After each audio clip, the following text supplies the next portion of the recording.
There's a person in every room that everyone else instinctively watches. Not the loudest, not the most powerful, not the one with the most to gain, the one with nothing left to lose. And if you have ever been in the presence of someone who has genuinely crossed that threshold, you already know what it feels like. Something shifts in the air. The normal rules of social pressure stop working. Threats lose their grip. And the people who are used to controlling outcomes through leverage suddenly find they have none. This is not a metaphor. It is one of the most well-documented and consistently misunderstood phenomena in behavioral science. Psychologist Martin Seligman first mapped the underlying mechanism in the late 1960s through experiments that would become among the most cited in psychology.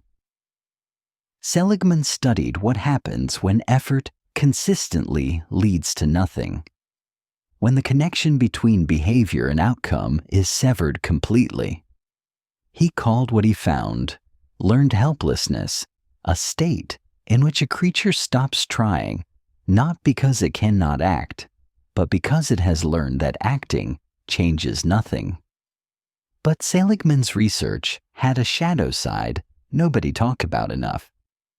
Because learned helplessness is not the only response to losing control.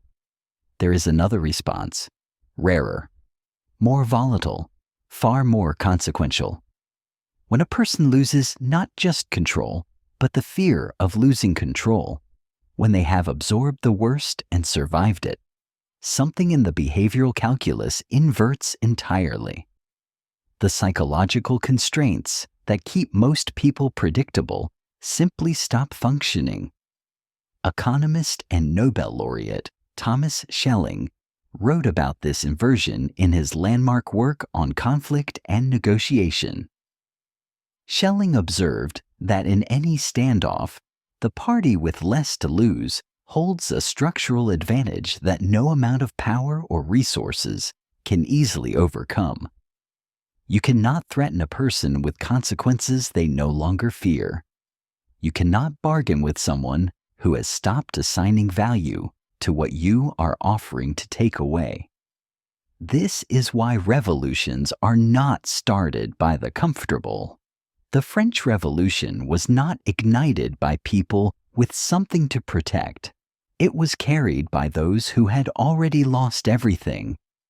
The civil rights movement drew its most powerful momentum from men and women who had decided that the cost of continued silence was higher than any punishment that could follow. Nelson Mandela spent 27 years in prison and emerged structurally untouchable because by then there was nothing left to take. Psychologist Roy Baumeister spent decades studying what he called the phenomenon of the dangerous nothing. His research found that the human capacity for restraint, for following rules, suppressing impulses, deferring to social norms, is a resource. And like all resources, it runs out. But beneath that, Baumeister identified a deeper state, the point at which a person stops trying to regulate at all. Not because they are tired, because they have concluded that regulation no longer serves them. This is the threshold. And once crossed, behavior becomes almost impossible to predict. What makes this dangerous is not aggression. The person with nothing to lose is dangerous precisely because they are free. Free to say what no one else will say. Free to refuse what everyone else accepts. That freedom is threatening to any system that depends on people having something to protect. Socrates chose the hemlock over exile because exile required him to stop doing the only thing that gave his life meaning. He had nothing left to protect. The threat of death was simply not leverage. You have probably felt a version of this yourself. The moment after a relationship ends and you stop caring what the other person thinks.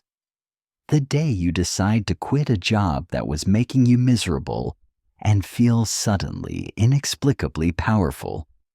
In each of those moments, something was taken from you. And in that loss, something else appeared, a strange clarity, a freedom that felt almost indistinguishable from danger, because for the person watching you from across the room, it was. The most dangerous person in any room is not the one with the most weapons or the most money.